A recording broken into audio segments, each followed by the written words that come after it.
to meet you. Welcome to Uncorking a Story, where I always like to say we uncork the stories behind the stories.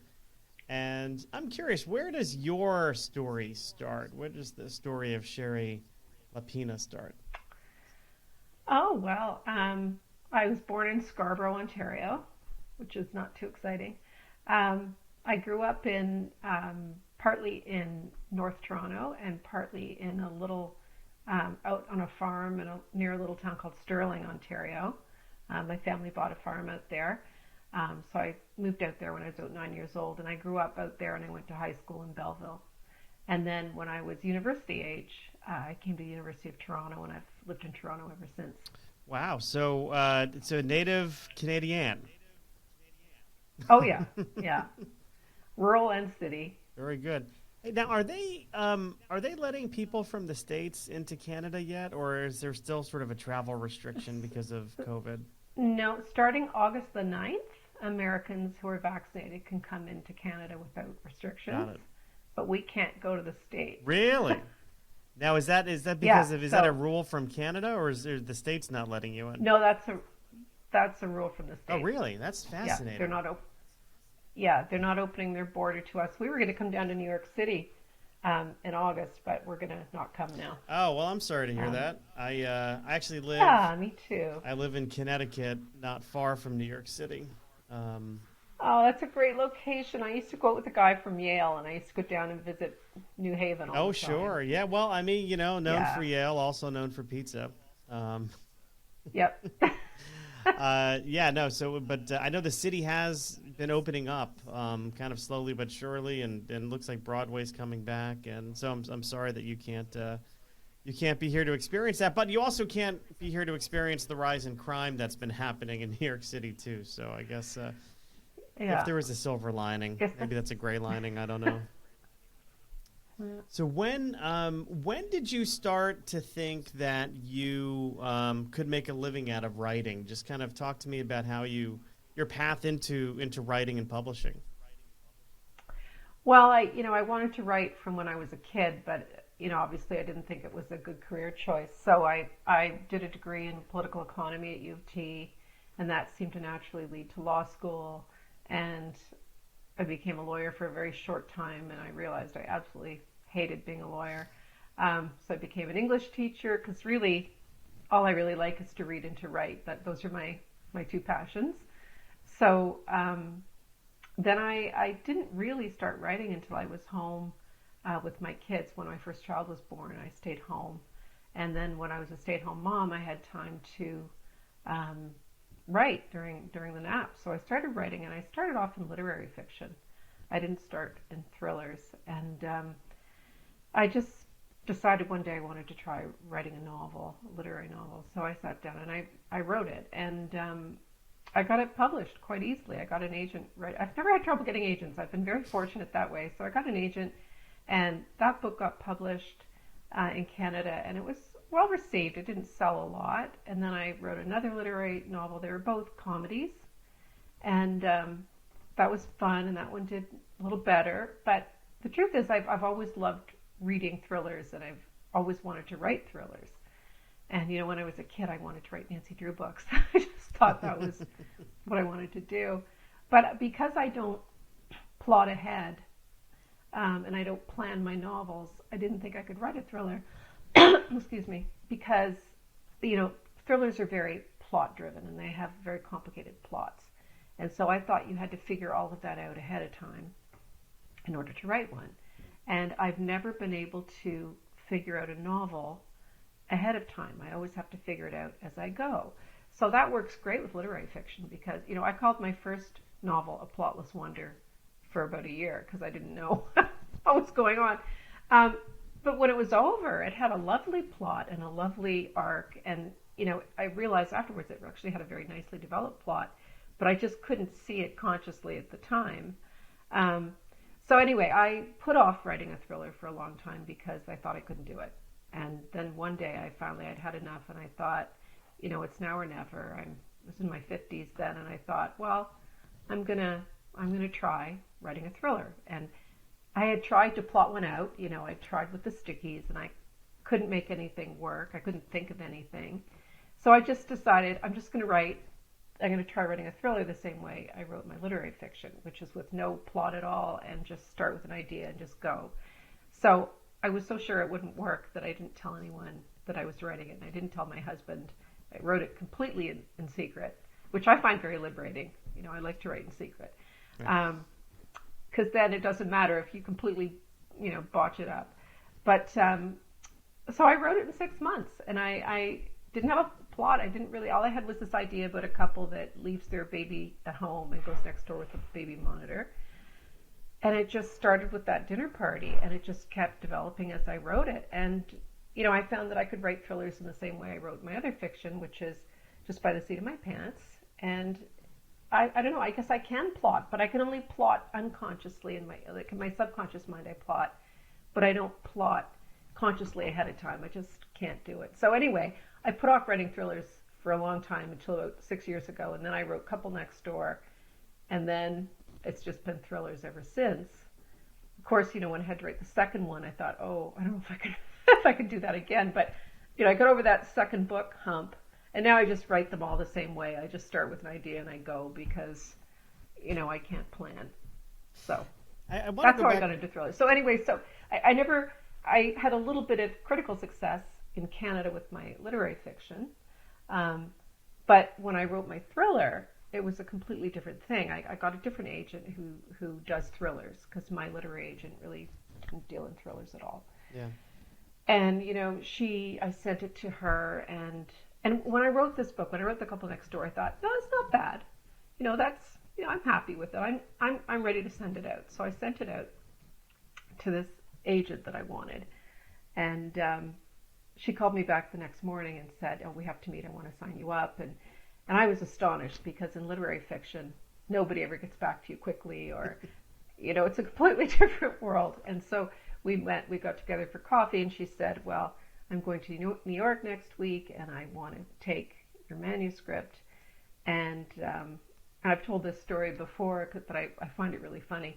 She went to New York, and she took the manuscript, and then she called me one night a few days later, and I was in my kitchen making dinner, and she said, hi, it's Helen, like my agent is Helen Heller. She says, hi, it's Helen. And I said, Helen who? Because I had never had one of my literary agent ever call me at home, and I just wasn't expecting to ever really hear from her again, because they always say, oh, I'm going to sell your book in New York for a lot of money, it's going to be great. So when she called out of the blue, I didn't realize it was her. I said, Helen who? And she goes, well, I used to be your agent.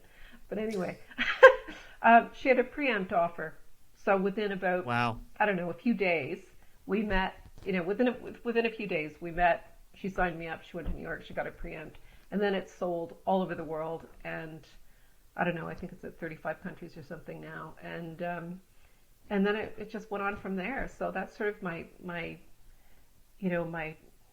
path. I started very small, and then I wrote a thriller that went really big really quickly, and I've been doing thrillers ever since. It sounds like when no you one were a was more kid. surprised than me. When you were a kid, though, it sounded like you knew you wanted to be a writer, but you didn't think you could make a living doing it. I'm just curious as to how that sort of came into your head. How did that thought come into your head? Why did you think at the time that you'd never be able to make a living doing it? So I guess I'll study economics and go to law school. I don't know if it was. So there's a couple of things. So when I was little, I was a massive bookworm.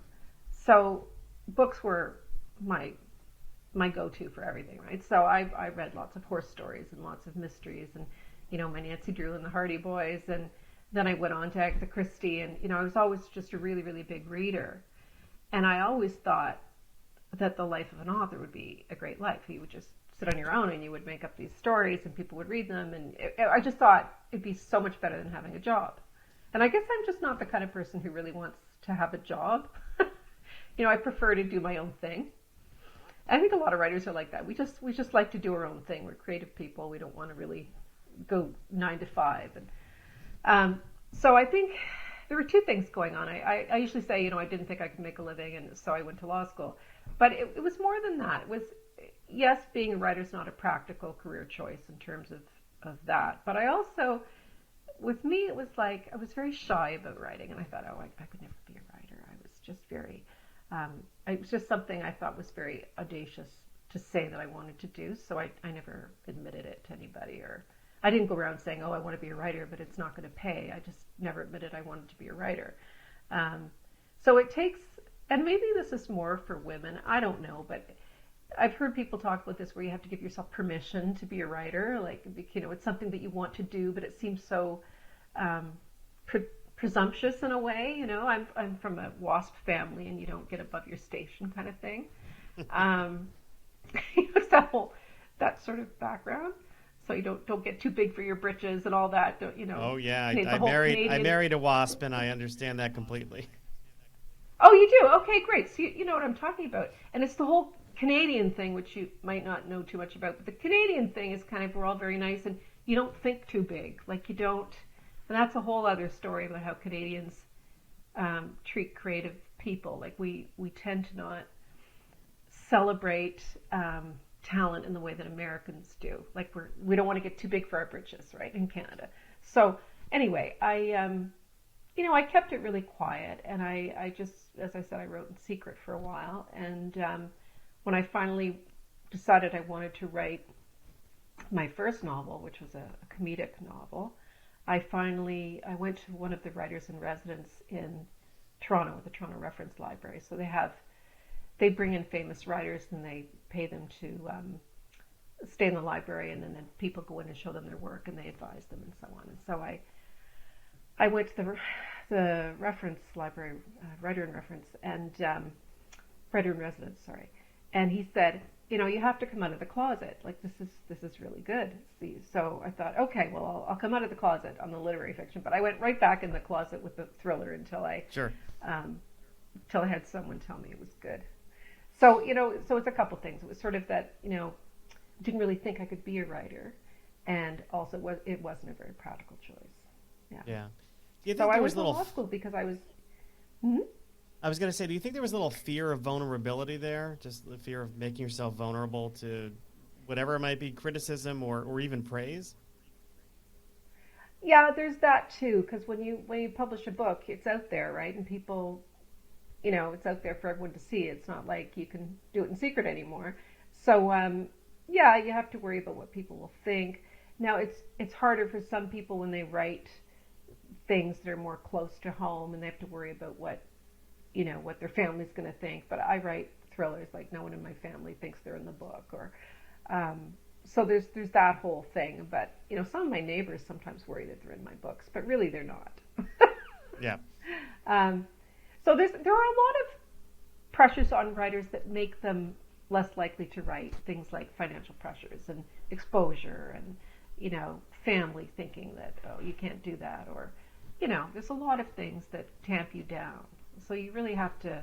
And the other thing about it is, practically speaking, to be a writer, you work for years or decades before you have any success. So it takes a tremendous amount of discipline and sticking to it. So Yeah. I mean, I think a lot of. I'd been writing for, like, people talk about The Couple Next Door being an overnight success, but I'd been writing for like a decade or more, or maybe 15 years before that book came out. So Yeah, I think there's this myth of the overnight success, and what people don't realize is the work and the hours and the sweat and all of it that goes into getting to write a book that is actually that good. People don't necessarily see all the work behind it and all the attempts behind it. yeah, that's very true. So for every people always talk about the overnight successes, but there are years and years and years of work that goes in before you can even show anything to anybody, and before it's published. And you're right. It's a very writing, the arts in general. It's years and years of work to learn the craft, right? So you don't see too many really young people. Well, you occasionally will see a young person burst on the scene, but it's pretty rare. Yeah. Usually it's everyone's worked. For me, it's not too dissimilar to stand-up comedy. So if you see, name, a big stand-up comic now, like Sebastian Maniscalco or Kevin Hart or something, you see them now and they're playing arenas and they're selling out theaters. But what most people don't realize is it took them 20 years of working in small comedy clubs and one night engagements to get to the point 20 years later where they can sell out a theater or something. And with writers, it's I think it's similar. The people don't necessarily see all of the work that goes into it, because a bestseller just doesn't come out of thin air. It comes from a lot of That's right. trial and error almost. Well, Yeah. I'm really curious about your writing process, because a lot of people tell me, especially when writing mysteries and thrillers, that you kind of have to have an outline. You have to have, you may not know how the story ends, but you have to know what the beats are. And to execute a really tight and jaw-dropping plot twist, you kind of have to know ahead of time. It sounds like you're discovering it much like a reader will discover it. I'd love you to talk a little bit more about that. Yeah, I wish I could explain how it happens, but I know it sounds weird, but I'm not the only one. There are other writers who don't plot at all. They figure it out as they go. So basically, I'm writing along, and then the characters kind of take over, and then something will happen, and that will lead to some other idea, and that will lead to some other idea, and the twists just kind of come organically. Like, I don't think them through. Like, I don't say it would be really good if at the 3/4 point there was a twist. I don't know what that is. So, like, some of my twists have completely floored me. Um, and I don't want to talk. So this is always the hardest thing about speaking about thrillers, is you can't talk about anything, or Sure. it's a spoiler. And so my books, but the way they take off is like pretty much from the get-go. They start off being twisty, and you don't know who to trust. So if I give away something, even early in the book, it's something. But when I was writing my first book, well, I guess I can give this much away. When I was writing Couple Next Door, when very early on in the book, when it turned out the husband might have had something to do with it, I was like, oh, like there was a point in the book, I can't even remember what it was because it was a long time ago and I've written so many books since then. But I remember thinking, oh my God, and loving it. And that was the first time I was surprised by a twist. And that still happens to me when I write a book. Somebody will say something, it will lead to something else, and I'll go, oh, what if.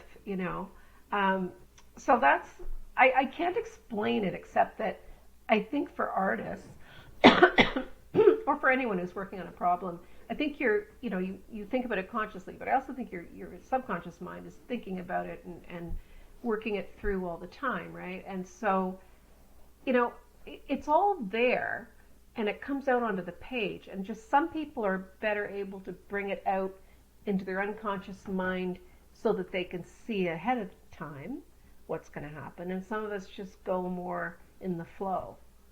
Yeah. I don't know how to describe it. It's kind of like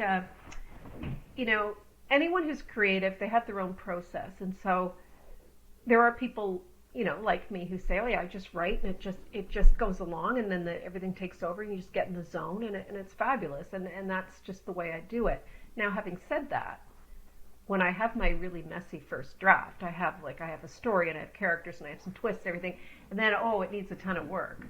It's not like I can write that instinctive first draft and I've got a finished book. I have like a beginning, a middle, and an end, and there's some twists, and I've got some good characters. But I usually have to do a lot of work on, the plot.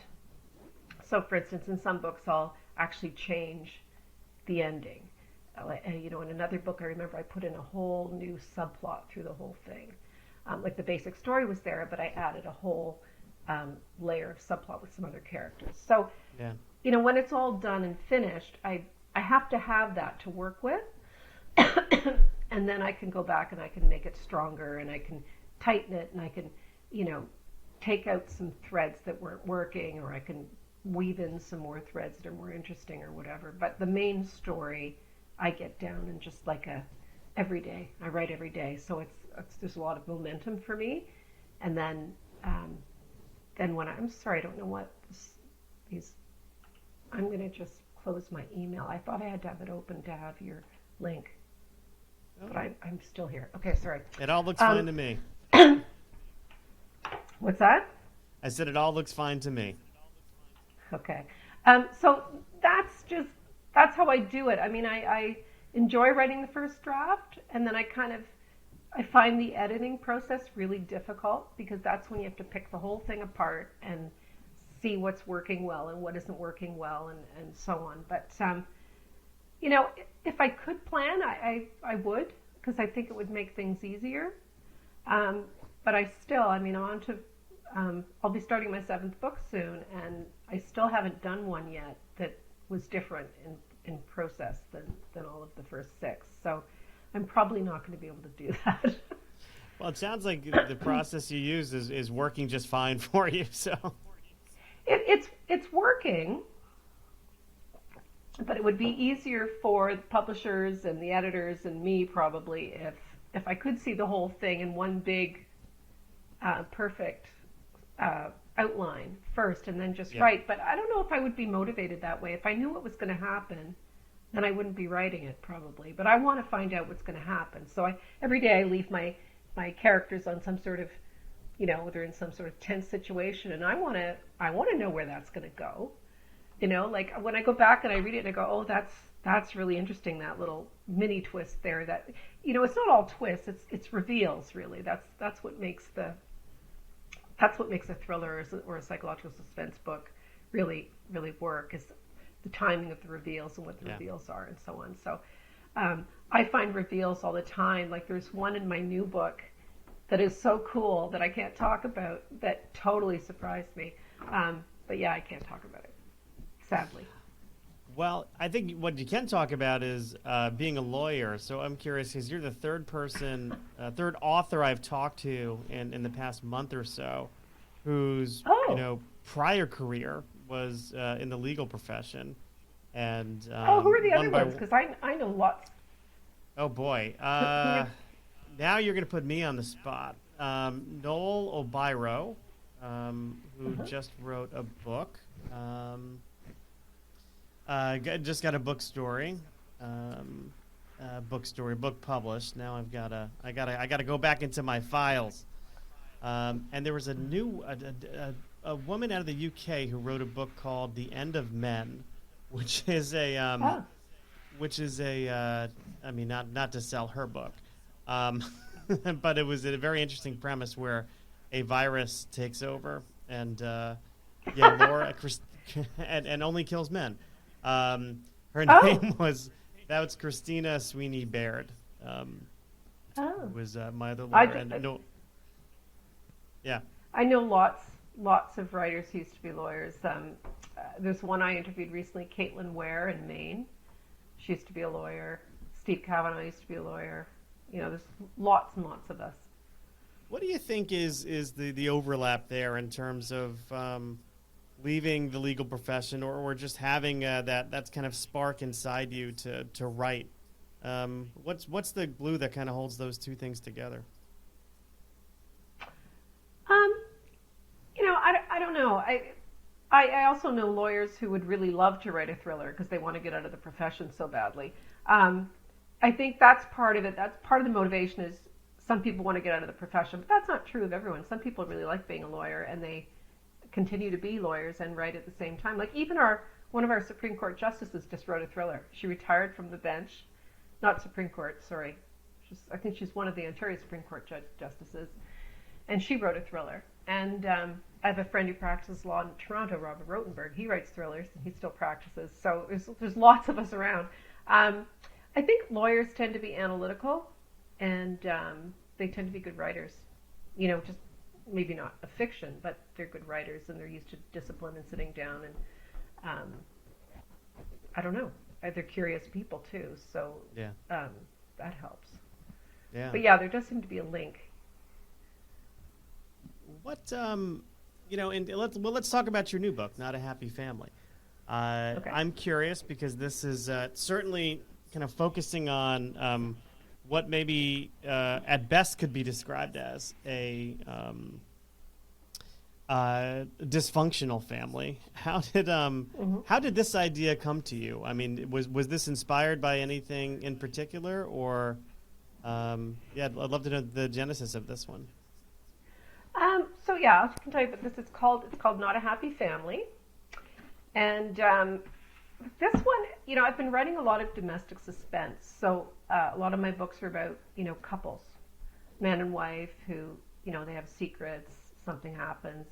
Um, I wanted to do one that was broader in terms of the characters. So I wanted to look at, I don't know why, but I wanted to look at adult siblings and how they relate to each other, which is, very different from the man and wife situation. So I wanted to have adult siblings, and I wanted to have a dysfunctional relationship between the parents of the kids and also the kids. And basically what happened was that the parents were, very dysfunctional. The father was probably a psychopath. He was a very, very successful businessman, made millions. And I don't know if you read how they think a lot of very successful businessmen are actually psychopaths. They're not murderous psychopaths, but they have a lot of psychopathic traits. So I created this very, very wealthy entrepreneur, Fred Merton, who is a psychopath. And he's pretty horrible to his family, and he's married to a woman who's very afraid of her, like not very assertive and just not very interested in her kids. So there's a bad relationship between the parents and the kids, and the parents play favorites on the kids. So the kids also have a very interesting relationship because they compete with one another, but they also have this bond because they've had a bad growing up experience. So what happens is that the parents are murdered one night, and it's a very violent, ugly murder, and of course the three kids become the main suspects because they're all going to inherit millions and millions of dollars. So then the story is which among these kids possibly, or it could be a couple of other people, but who among these kids might have been capable of that kind of a violent murder. So which of the kids is the psychopath?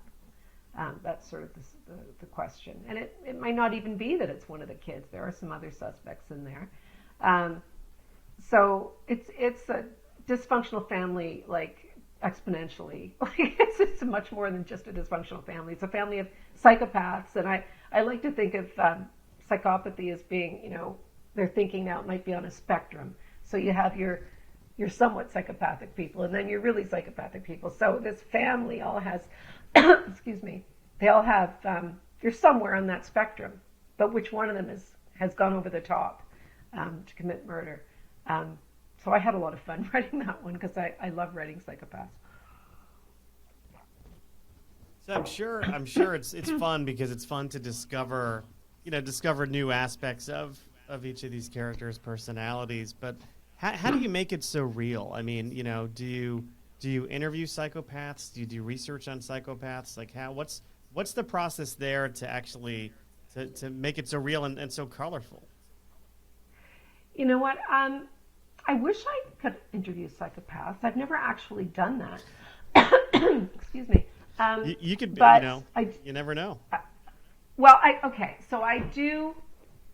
I have met a couple of people that I'm pretty sure are psychopaths, and that's interesting. And I'm not going to say who they are, but I do a lot of research and a lot of reading because I love reading about psychopaths. So you've probably heard of the psychopath test, the John Ronson book, where it's got the test in it to see if you're a psychopath. And there's all sorts of there's a very interesting documentary. I forget what it's called now, but it came out a few years ago about how it likens corporations to psychopaths, how corporations have certain psychopathic traits like psychopathic individuals. It's fascinating stuff. So I do a lot of reading about, psychology books about what psychopaths are like and sociopaths and all that stuff. But also I read true crime, and I love to read that stuff. So I think that informs and I'm very curious about human nature. Looking back now, I wish I'd done a degree in psychology. I don't know why I did political science, or economics, but psychology is where my interests lie. So I basically research through reading, and observing people. Reading and observing, yeah, and then yeah, go ahead. I've never had I don't have anyone who's a like a psychiatrist with a good, link to a study where I can go in and meet these people. It's too bad. Maybe that's a good thing. I don't know.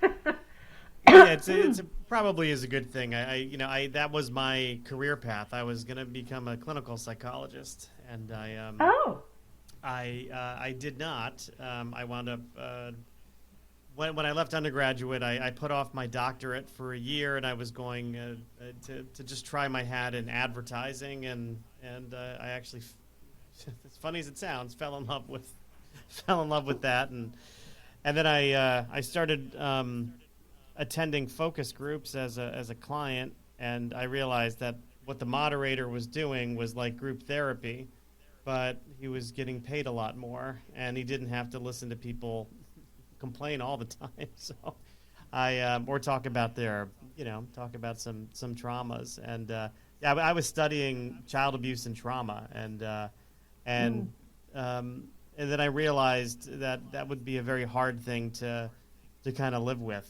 Just kind of I'm such an empath that probably would have been a very difficult career had I pursued it, and yeah. wound up going into marketing before I started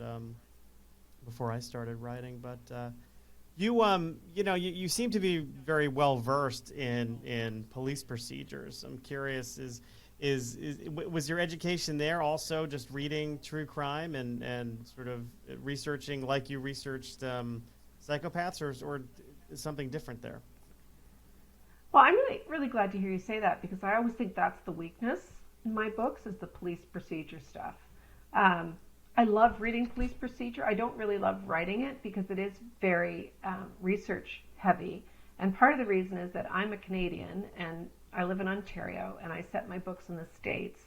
And in the US, you guys have, quite a different system. So I have to do a lot of, um, research and asking questions to see how things are different. Like the American system is really very different. You have your sheriffs and you have your police, and um, it's tricky. I mean, it's tricky to get that procedure right. But what I do have, which I'm very lucky to have, is I have some forensics specialists that I rely on. So I have one in Canada and I have one in Britain, and if I have questions, then I run them by them, and it's a good thing I have them because the readers pick up the forensic mistakes. So I'm trying to think of what I used them for in this book, but I can't remember. But I mean, I Yeah. always have questions about forensics that I need to make sure they're correct, or I'm going to look like an idiot. So I have these two people that I run questions by, and one of them she found me. The British one wrote to me and said, "I noticed a forensic mistake in one of your novels, and I wonder if you would mind, consulting with me on your next one, so you don't make a mistake." So I thought, thank you, thank you, thank you. Um, anyway, it's very handy to have people like that. I don't actually have a friend in New York who's a detective. I wish I did, but I don't. So it's a combination of, I've read a lot and I talk to people and I I watch true crime on TV and I read it, and, it all comes together.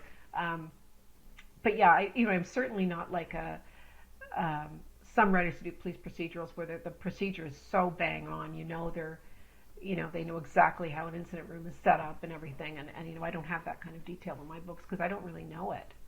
And, Yeah. and to me also, the detectives, although, I get in their points of view, my books are always more about the characters to whom the story's happening. The detectives, they're almost, they're not really peripheral, but in a way they're peripheral. They're there to put pressure on the main characters who are falling apart under the police scrutiny and the events of their lives. So I'm always more interested in the typical everyday person, the person like you and me, who maybe their marriage is falling apart, maybe their parents just got murdered, maybe they think their sibling is a murderer, and then the police come along and ask them all sorts of questions and imply all sorts of things and put pressure on, and then they're really, so to me it's really, the stories are more about the people than the cops. Yeah. Yeah. Well, I have a neighbor across the street from me who is a detective. Oh, lovely. And well, he is, but he's a detective in Greenwich, Connecticut. So there's really not a lot of serious crime. There's a lot of white collar crime, But Good. but he will even say, because he does some forensic stuff, that anything you watch on TV is just so it's fantasy, right? It like things just don't happen that fast. DNA doesn't come back that Yeah. quickly. We Yeah. don't really do this thing with all these black lights. But it's interesting. TV viewers, I think, are much more forgiving of that than readers, because readers, it seems, you know, they because I know I've been called out on some psychology principles that that somebody wound up sending me something through Twitter saying, psychosis or the sociopathic disorder that you're describing doesn't really manifest itself in that way. And I'm like, oh my gosh, like this is pick up on one small thing, and all of a sudden you start getting emails about it. So I think that's the difference between readers and TV viewers. TV viewers, they're looking for their 43 minutes of entertainment, plus Yeah. commercials, I, and I completely agree with you. Like, I'll be watching a show with my husband and I'll say, you could never do that in a book because it was there on the page. People would look at that and they would have time to look at it. And whereas TV, they just cut away to something else, right? And I go, you could right. never get away with that in a novel. You just Yeah, couldn't. It just would never. So what I do with forensics, I mean, you always have to sort of say, oh, well, we'll run it through extra quickly, because, we know it doesn't happen that fast. Or what you can do is you know, you can just have, for instance, I had a problem once with gun residue. Someone would have had gun residue in their hands or whatever. But that was a problem for my plot, and I can't even remember which book it was.